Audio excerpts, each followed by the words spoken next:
என்ன நான் 3 வருஷம் தான் தலைவர், நிரந்தர தலைவர்லாம் கிடையாது. அப்புறம் தயவு செஞ்சு சொல்றேன், நான் என்ன நான் ஜெயிச்சு வந்தா கூட தயவு செஞ்சு உங்க காலில் விழுந்து கேட்கிறேன், தலைவரேன்னு கூப்பிடாதீங்க. எப்பவும் போல நாசர் சார்னு கூப்பிட்டாலும் எனக்கு போதும். தயவு செஞ்சு அந்த போதைக்கு அடிமை ஆக்கிடாதீங்க. நான் 3 வருஷம் நான் ஜெயிச்சா 3 வருஷம் உங்களுக்கு என்ன பண்ணுவோம்னு சரி. இப்போ நீங்க எல்லாரும் இது என்ன ஆக்சுவலா இந்த கூட்டம் என்னன்னா, இந்த ஓட்டு இத்தனை பேர் இருக்கீங்க, இதுல எல்லாரும் 20 வருஷத்துக்கு மேல அங்கத்தினர்களா இருக்கீங்க.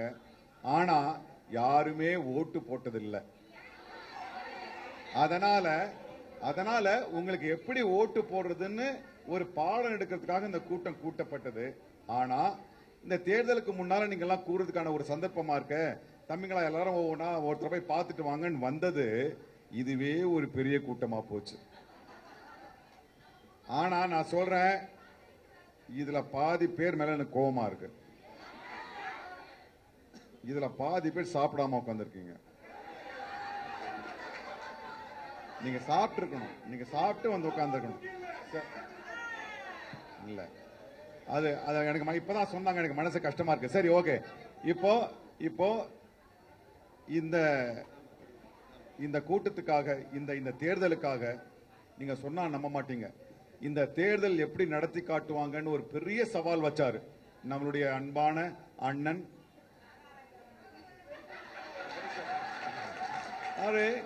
இந்த பசங்களுக்கு என்ன தெரியும் தேர்தலை நடத்திடுவாங்களான்னு?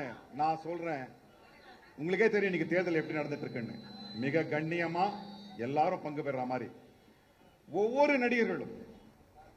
இந்த தம்பி நீங்க போன பெங்களூர் போனாரு, ஓடி போய் அங்க இருக்கிற ஒவ்வொரு ஓட்டுகளையும் சேகரிச்சு சொல்லி அவங்க கம்பல் பண்ணல, இது நிலவரம் நீங்க போடுங்க, நான் அப்படி திரும்பி நின்னுக்கிறேன்னு அவங்களையே ஓட்டு போட வச்சு கரெக்ட் பண்ணி கொண்டு வந்திருக்காரு. இன்னொரு தம்பி நந்தா கேரளா போயிருக்காரு. அவருக்கு மலையாளம் தெரியுமோ தெரியாது, அங்க போனாரு, இன்னைக்கு வந்துட்டு இருக்காரு அவரு. தம்பி உதயா, அவருக்கு என்ன அவசியம், அவங்க அப்பா ஒரு பெரிய ப்ரொடியூசர், அவங்க அண்ணன் ஒரு பெரிய டைரக்டர். தள்ளி நின்று வேடிக்கை பார்த்துட்டு இருக்கலாம், இன்னைக்கு லைவ்ல போயிட்டு இருக்குன்னு சொல்றாங்க, உட்காந்து பார்த்துக்கலாம். ஆனா அந்த தம்பி யாரு பாம்பேக்கு போவாங்கன்னு உடனே ஈவினிங் ஃபிளைட் நான் அப்படியே போறேன், இல்ல நான் வீட்டுக்கு போல, இல்ல வீட்டுல நான் போன் பண்ணி சொல்லிடுறேன்னு நாங்க கூட்டம் போட்ட இடத்துல இருந்து அப்படியே பாம்பேக்கு போனா தம்பி வெற்றிகரமா. பாம்பே ஒரு சின்ன இடம் கிடையாது, மெட்ராஸை விட ஒரு குறைஞ்சபட்சம் ஒரு 20 மடங்கு பெருசு. ஒவ்வொரு மூலையிலையும் ஒரு நடிகர்கள் மெம்பர் இருந்திருக்காங்க. எத்தனை மெம்பர்ப்பா? மொத்தம் 32 அங்கத்தினர்கள் பாம்பேல இருக்காங்க.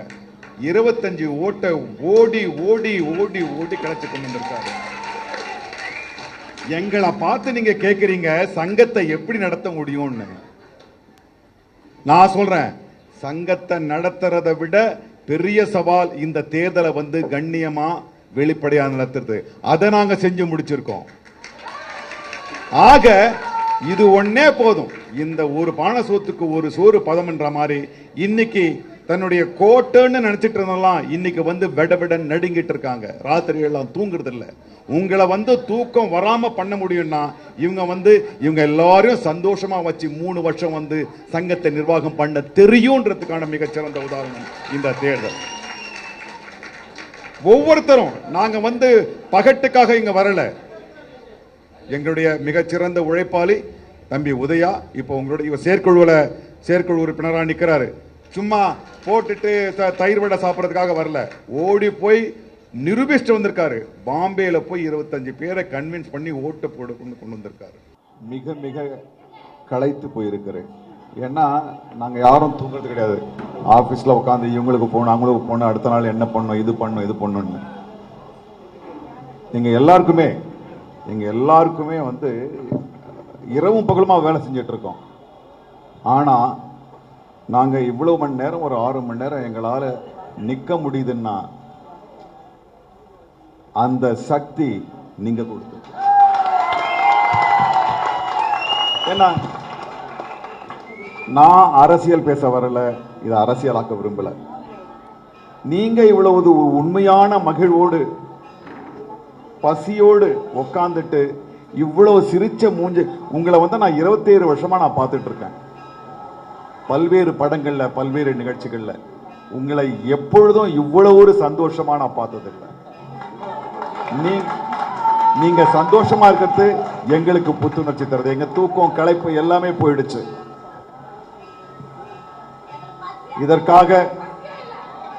இதுக்காக நான் ஆண்டவனுக்கு நன்றி சொல்றதா இல்ல சரத்குமார் சார் ராதா ரவி சாருக்கு நன்றி சொல்றது எனக்கு தெரியல.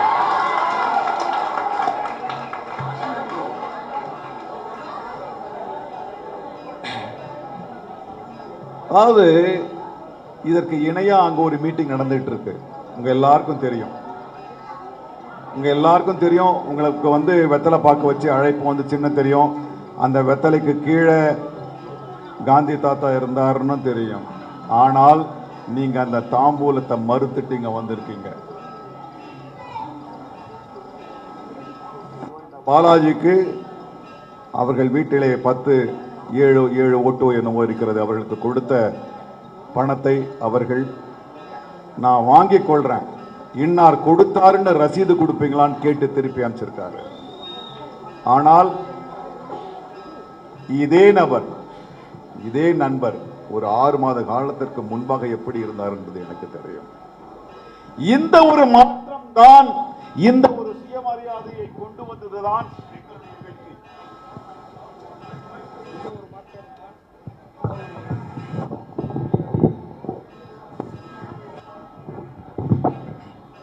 என் வயிறு பசித்தாலும் நீ கொடுக்கின்ற இந்த லஞ்சம் எனக்கு தேவையில்லை என்று அனுப்புகின்ற இந்த ஒரு சுயமரியாதை தான் நாங்கள் உங்களுக்கு கொண்டு சேர்த்திருக்கிறோம். 30 ஆண்டு காலம் மறுக்கப்பட்ட ஓட்டுரிமையை உங்களுக்கு மீட்டு தந்திருக்கிறோம். இதுதான் எங்கள் வெற்றி.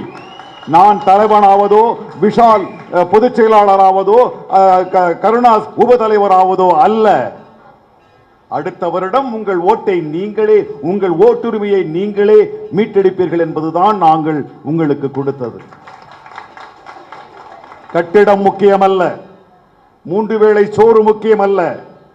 என் மானம் நான் காக்கப்பட வேண்டும். என் மானம் காக்கப்பட வேண்டும். நான் சொல்லுகின்றேன், ஏன் இதில் நான் தீவிரமாக இறங்குகிறேன். ஒவ்வொருவருக்கும் இந்த சங்கத்தை பற்றி ஒரு காரணம் இருக்கிறது. ஏன் இவ்வளவு தீவிரமாக இருக்க வேண்டும் என்பதில் எனக்கு ஒரு காரணம் இருக்கிறது, கருணாசிற்கு ஒரு காரணம் இருக்கிறது. ஆனால் காரணம் இல்லாமல் இத்தனை இளைஞர் கூட்டங்கள் பின்னால் நிற்கிறது. ஒவ்வொரு பொதுநல தீவிரத்திற்கு பின்னாலும் ஒரு சிறிய சுயநல தீப்பொறி இருக்கிறது. மோகன்தாஸ் கரம்சந்த் காந்தி என்கின்ற ஒருவனுக்கு தெரியும், இந்தியாவிலே அடக்குமுறை தலைவரை தாடுகிறது என்று தெரியும். கவனித்துக் கொண்டே வந்திருக்கிறான். ஆனால் முடிவெடுக்கவில்லை. தானே முதல் வகுப்பு பெட்டியிலிருந்து கீழே தள்ளப்படும் பொழுதுதான் அவன் வீறு கொண்டு எழுகிறான். இன்று அவன் விதைத்த விதை, அவன் கொடுத்த பரிசு சுதந்திரத்தை நாம் அனுபவித்துக் கொண்டிருக்கிறோம். அதேதான் எனக்கு நேர்ந்தது. நான் இந்த பொதுநலத்திற்கு வந்ததற்கு காரணம் என்னுடைய ஒரு சிறிய சுயநலம். 27 ஆண்டு காலமாக இந்த சங்கத்திலே நான் உறுப்பினராக இருக்கிறேன். நான் ஒவ்வொரு முறையும் பொதுக்கூட்டம் நடக்கும் பொழுதும் நான் சொல்லுவேன், அண்ணே என்னென்ன இது, எப்ப பார்த்தாலும் ஒரு இறுக்கத்தோட ஏதோ ஒரு சண்டைக்காக சேர்றோம், ஜாலியா சந்தோஷமா ஒரு சேர்ற மாதிரி ஒரு விழா நடக்குமேன்னு. அதுக்கு அந்த கட்டக்குரல்ல என்ன பதில் வரும்னு உங்களுக்கே தெரியும். பொறுத்துக்கிட்டேன், எல்லாத்தையும் பொறுத்துக்கிட்டேன். திடீரென்று ஒரு வீடியோ பதிவு வருகிறது. என்ன செய்தோம் நாங்கள்? ஒரு கட்டிடம் இடிக்கப்பட்டு தரைமட்டமாகி கிடைக்கிறது. 6 மாதம் கடந்தது, 1 வருடம் கடந்தது, 2 வருடம் கடந்தது. ஏன் அடிக்கல் நாட்டப்படவில்லை? இதற்கான ஒரு விளக்கத்தை எங்களுக்கு கொடுங்கள். நாங்கள் அதை புரிந்து கொண்டு உங்களுக்கு என்ன உதவி செய்ய வேண்டுமோ எல்லோரும் கைகோர்ப்போம், அந்த கட்டிடத்தை துவக்கும் வேலையை ஆரம்பிப்போம் என்கின்றேன். அது குற்றம் என்றார்கள். நான் அந்த கடிதத்தை விரைவில் உங்களுக்கு பிரதியிட்டு கொடுக்கிறேன். விளக்கம்தான் கேட்டோம், அவர்களை எதிர்க்கிறார்கள் என்கிறார்கள். சங்கத்தை விட்டு தூக்குவோம் என்றார்கள். சரி, ஆனால் நான் தவறு செய்திருந்தால், சங்கத்தை பிளக்க நினைத்திருந்தால், ஒரு வேற்றுமையை கொண்டு வர நினைத்திருந்தால் எனக்கு தண்டனை கொடுங்கள். என்னை சங்கத்தை விட்டு நீக்குங்கள், என் வேலையை முடக்குங்கள், ஆனால் அதற்கு உங்களுக்கு அதிகாரம் கிடையாது. அவர்கள் எல்லாரும் மிரட்டுகிறார்கள், உன் வேலை பறிக்கப்படும் என்று. இந்திய சட்டப்படி யாருடைய வேலையையும் தடுத்து நிறுத்த முடியாது. சரி, அதையும் தடுத்து நிறுத்துங்கள். ஆனால் முகத்தின் நேரே அன்பொழுக பேசிவிட்டு பின்னால் 100 மைல் தூரம் சென்று நாதர் என்ன பெரிய இதுவா என்று கேட்கிறார். என் தந்தை கேட்டதில்லை, என் கூட பழகிய நண்பர்கள் கேட்கவில்லை, என் தம்பிகள் கேட்கவில்லை. இவர் யார் என்னை நீ பெரிய இதுவா என்று கேட்பதற்கு? சினிமா நடிகர்களை நாய்கள் என்கிறார்கள். காளையண்ணன் அவர்கள் என்ன வயதவருக்கு, என்ன பாரம்பரியம் அவருக்கு, என்ன குரல் அவருக்கு, அவரை எனக்கு மிகவும் பிடிக்கும்.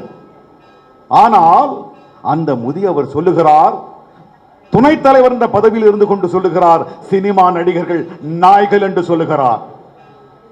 சங்கம் கடலிலே தத்தளித்த போது சினிமா நடிகர்கள் தான் கடல் கடந்து போய் நாட்டியமாடி கொண்டு வந்து மீட்டார்கள். இதே நாய்கள் தான் மலேசியாவிலும் சிங்கப்பூரிலும் சென்று நாட்டியமாடின. எனக்கு கோபம் வந்தது.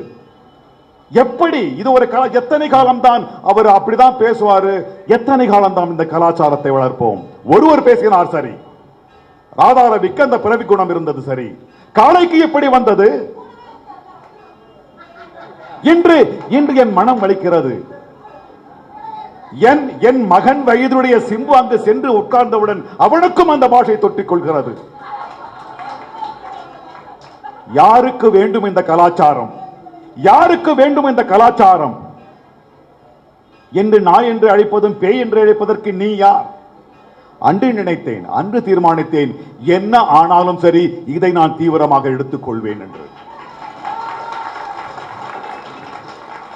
அந்த ஒரு சுயநலம் தான், அந்த ஒரு சுயநலம் தான். பேசுகிறேன், ஒவ்வொருவரையும் பேசுகிறேன்.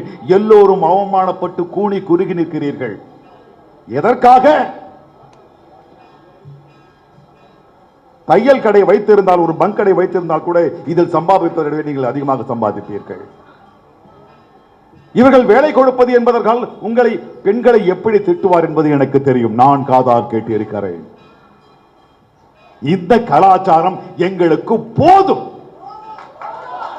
போதும். அதிகபட்சம் டேய் நாசர் என்ன கூப்பிடு, போதும். அதுக்கு மேல வேணாம், வேணாம். இணையாக நடக்கிற அந்த மேடையிலே மிக தாறுமாறாக பேசுகிறார். அதை தலைவர் உட்கார்ந்து கேட்டுக் கொண்டிருக்கிறார் என்றால் என்ன அர்த்தம்? திரு சரத்குமார்கள் அவர்களுடைய குரல் தான் ராதாரவி. அப்படித்தான் நான் கொள்வேன். இதுவரை நான் பொறுமை காத்தேன். அண்ணன் ராதாரவி அவர்களே, என்னை பொறுமை இழக்க செய்கிறீர்கள். இந்த கூட்டத்திலே நான் அறிவிக்கிறேன், அண்ணன் ராதாரவி அவர்கள் ஒரு பொய்யர், ஒரு பொய்யர்.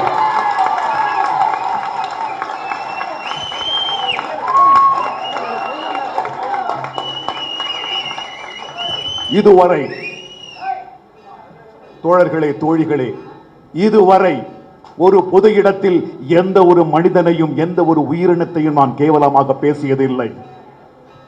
என் தந்தை கற்றுக் கொடுத்த பாடம் அது, எனது ஆசிரியர்கள் கற்றுக் கொடுத்த பாடம் அது. இன்று நான் அந்த பாடத்தை மறந்து சொல்கிறேன். திரு ராதாரவி அவர்கள் ஒரு பொய்யர்.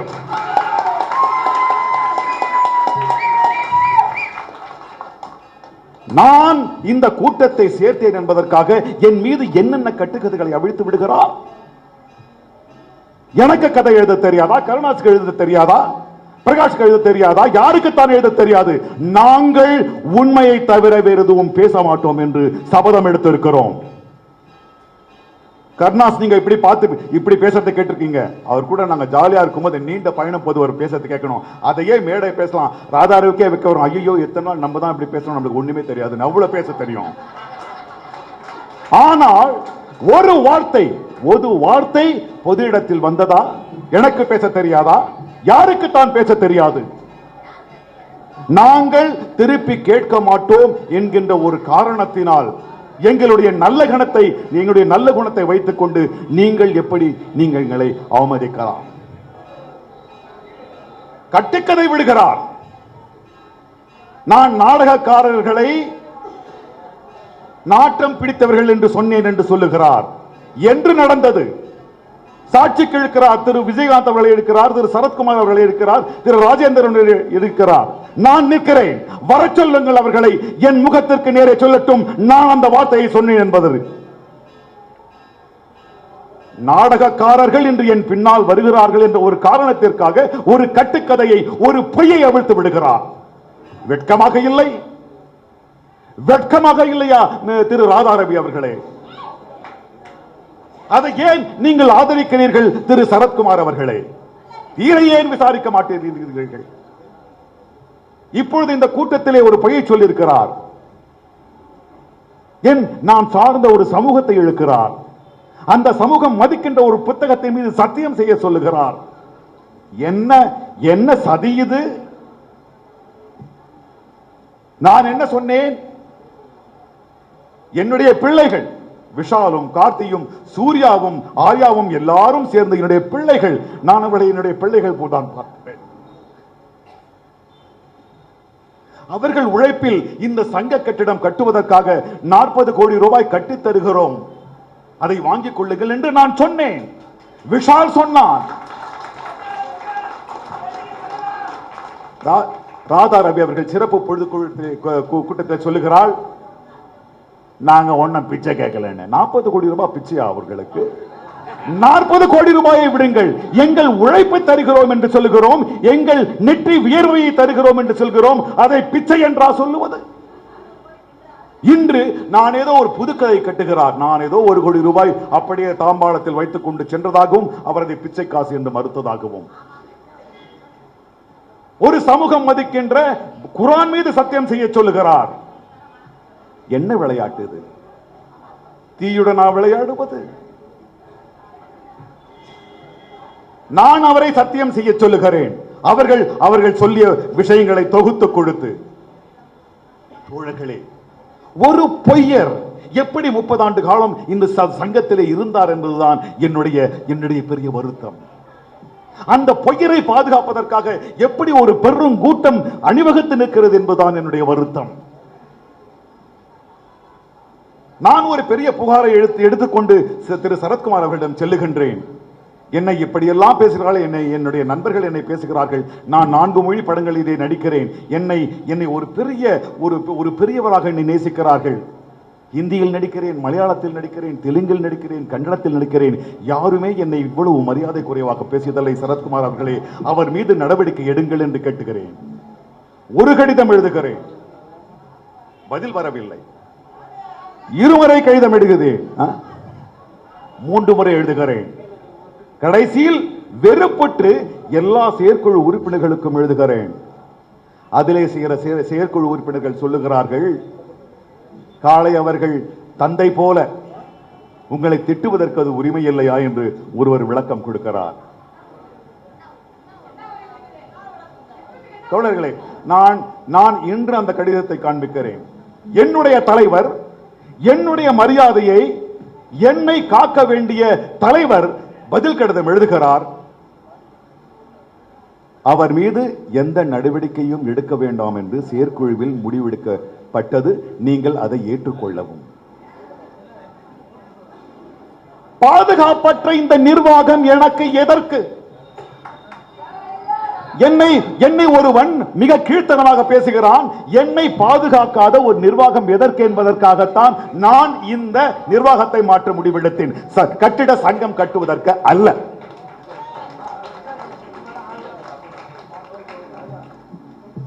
இவர் சொல்லுகிறார், தலைவர் சொல்லுகிறார், நான் விடிய விடிய உட்கார்ந்து பஞ்சாயத்து பண்ணதில்லையா என்று.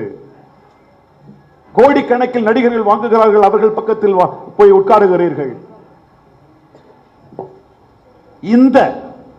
இந்த சீட்டுக்காக எப்பொழுது நீங்கள் பஞ்சாயத்திற்கு உட்கார்ந்தீர்கள்? இது என்ன? இது ஒரு 200 ரூபாய் 5 ஆண்டு காலம் கடந்தும் வரும் என்று இந்த பெண்மணி சாந்தி இதை பாதுகாத்து வைத்திருக்கிறாள். பேப்பர்களை ஒட்டி அது தைந்து போய்விடும் என்று செலோட்டோ போட்டிருக்கிறாள். நான் கேட்கிறேன், ஊடகம் பார்த்து கொண்டிருக்கிறது, இந்த ஒரு சீட்டிற்காக, இந்த ஒரு 200 ரூபாய்க்காக எங்கள் தலைவர் எந்த பஞ்சாயத்தில் உட்கார்ந்தார்? என்ன இது? என் வயிறு தாங்கும். நான் லட்சக்கணக்கில் சம்பாதிக்கிறேன், என் வயிறு தாங்கும் ஒரு மாத பசி. அன்றன்று கூலி பெறுகின்ற உங்களுக்கு எப்படி இந்த பசி தாங்கும்? எங்கே போனது உங்கள் குரல்? இங்கு வீடு கட்டி கொடுக்கிறேன் என்று சொல்லுகிறீர்கள், இதை செய்து தருகிறேன், அதை செய்து தருகிறேன் என்று சொல்லுகிறீர்கள். இத்தனை வருஷம் ஏன் நீங்கள் சொல்லவில்லை?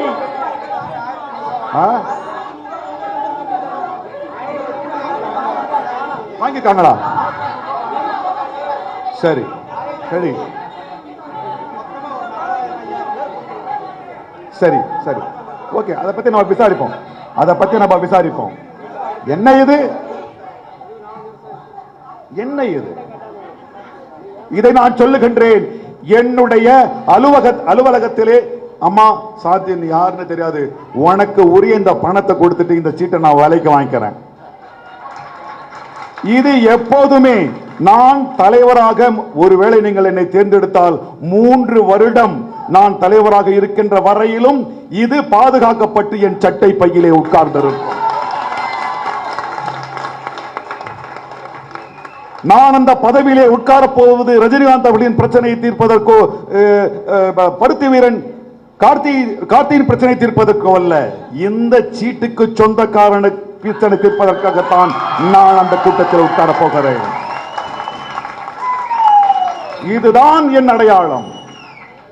இந்த சீட்டு ஒழிக்கப்பட வேண்டும் என்பதற்காகத்தான் நான் இந்த பதவியில் உட்காருகிறேன். யாரிடம் விளையாடுகிறீர்கள்?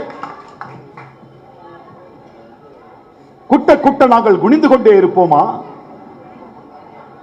எவ்வளவு நாள் குனிந்திருக்கிறீர்கள்? இன்று நாங்கள் வீறு கொண்டு எழுந்திருக்கிறோம், பொய்யர்களை எதிர்த்து.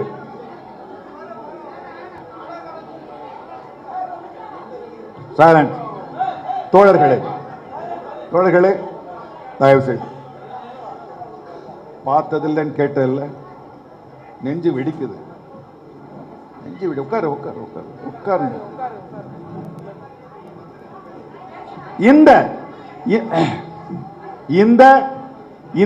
இந்த முடிவெடுத்த இந்த 3 வருடங்கள் நாங்கள் பட்ட அவமானம், நான், விஷால், சந்தானம், கருணாஸ், கார்த்தி, நாங்கள் பட்ட அவமானத்திற்கு விலை கிடையாது.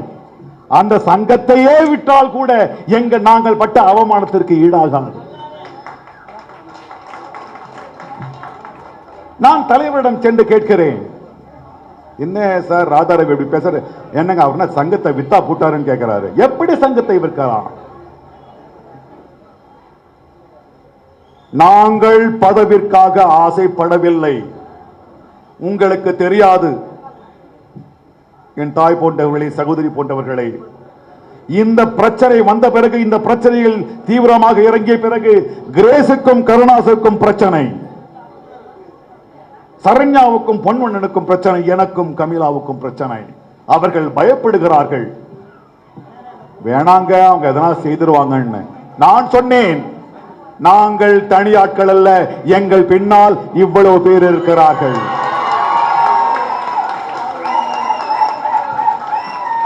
ஆக இத்தனை ஆண்டு காலமாக அவர்கள் வளர்த்து வைத்திருந்தது மரியாதை அல்ல, பயம். அந்த பயத்தின் அடிவேர், ஆணிவேர் இன்று பிடுங்கி எறியப்பட்டது.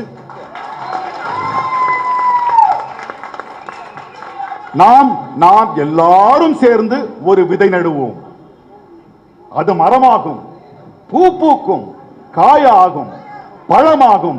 நாம் எல்லோரும் அந்த மரத்தின் நிழலில் உட்கார்ந்து அந்த பழத்தை உண்டு பாடுவோம், ஆடுவோம், களிப்புற்றிருப்போம். இதுதான் எங்கள் கனவு.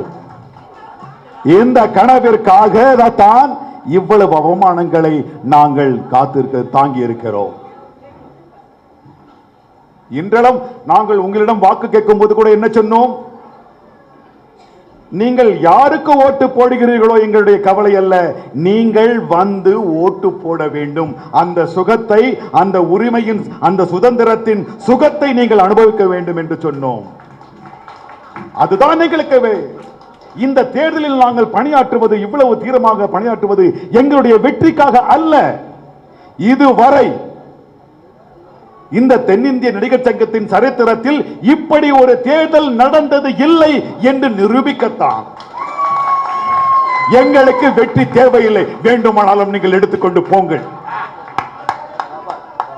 எங்களால் முடியும், எங்களால் முடியும் என்று நிரூபிக்கத்தான் இந்த தேர்தல். இந்த சுதந்திரம் உங்களுக்கு தெரிய வேண்டும், உங்கள் உரிமை உங்களுக்கு தெரிய வேண்டும்.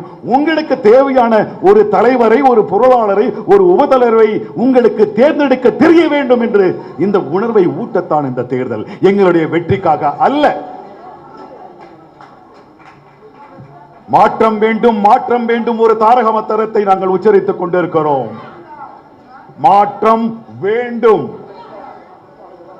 மாற்றம் வேண்டும். மாற்றம் நீங்கள் தேர்ந்தெடுக்கிற எங்களால் வரப்போவதில்லை. அந்த மாற்றத்தை நீங்கள் தான் உருவாக்க வேண்டும், நாங்கள் அல்ல.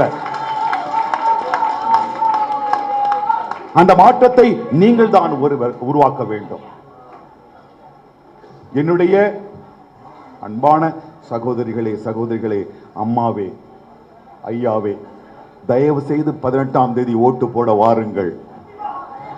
யாருக்கும் பயப்படாதீர்கள், ஒன்றுமாகாது. இந்த அரசு, இந்த அரசு மிக பிரமாதமான ஒரு அரசு. இந்த இந்த இந்த இந்த இந்த அரசை நடத்துகின்ற மாண்புமிகு முதலமைச்சர் அம்மா அவர்கள் இந்த தேர்தலை உன்னிப்பாக கவனித்துக் கொண்டிருப்பார் என்று நான் நினைக்கின்றேன். அவருடைய அரவணைப்பு இருக்கின்ற வரையில் ஒரு ஒரு எதிர்விளைவும் ஏற்படாது. சந்தோஷமாக வாருங்கள். எங்களுடைய ஒரே ஒரு வேண்டுகோள், நீங்கள் வரும் பொழுது பட்டுடுத்தி பூவுடுத்தி ஒரு ஒரு ஒரு என்னுடைய மகனின் திருமணத்திற்கு வருவது போல், கருணாசின் மகனுக்கு, ராஜேஷின் பேரன் திருமணத்துக்கு வருவது போல் சந்தோஷமாக வாருங்கள். நாங்கள் வரவேற்கிறோம். இதுதான் எங்களுக்கு வேண்டும் தோழிகளே, இதுதாமா வேணும். இந்த பசியோடு, இவ்வளவு பசியோடு உங்களால் உட்கார்ந்து இருக்க முடியும் என்றால் என்ன காரணம்? எங்கள் மீது நீங்கள் எதிர்பார்க்கின்ற உண்மையான அன்பு. நாங்கள் எல்லாம் உங்கள் மீது வைத்திருக்கிற உண்மையான அன்புதான் எங்களுடைய களைப்பை விளக்க செய்து, உங்களுடைய பசியை விளக்க செய்து ஒன்றாக சிரித்து உட்கார்ந்து இருக்கிறது. இது காலம் பூராவும் நீடிக்க வேண்டும். இன்னொன்று சொல்லுகிறேன், தேர்தலோடு முடிந்து போவதில்லை எங்கள் பணி, தேர்தலுக்கு பிறகுதான் ஆரம்பிக்க போகிறது. அப்பொழுதுதான் உங்களுடைய இரட்டிப்பான மும்மடங்கான ஆதரவு எங்களுக்கு தேவை. சரியா? நான் உனக்காக தான் பேசினேன். சரி, ஓகே, நன்றி. இல்ல, என்ன கொஞ்சம் விட்டா நான் அழுதுருவேன். ஒரு தலைவன் அழக்கூடாது என்ற காரணத்தினால் என்னுடைய பேச்சை இதோடு முடித்துக் கொள்கிறேன். நான் பேசியது எல்லாம் உண்மை என் உள்ளத்தில் இருந்து. நான் ராதாரவியை பொய்யன் என்று சொன்னதும் உள்ளத்திலிருந்து, நான் உங்கள் மீது அன்பு வைத்திருப்பதும் உள்ளத்திலிருந்து. ஒரு மாற்றத்தை கொண்டு வருவோம், நம்முடைய வாழ்க்கையை நாமே மாற்றிக்கொள்வோம். வேண்டும் வேண்டும் வேண்டும் வேண்டும், கலைஞர்கள் வாழ்வில் ஏற்றம் வேண்டும், கலைஞர்கள் வாழ்வில். நான் உங்களுக்கு நன்றி சொல்ல மாட்டேன், ஏன்னா நீங்க என் குடும்பத்தில் ஒருத்தராயிட்டீங்க. வரப்போவது பாண்டவர் அணி, உங்கள் அணி. நன்றி.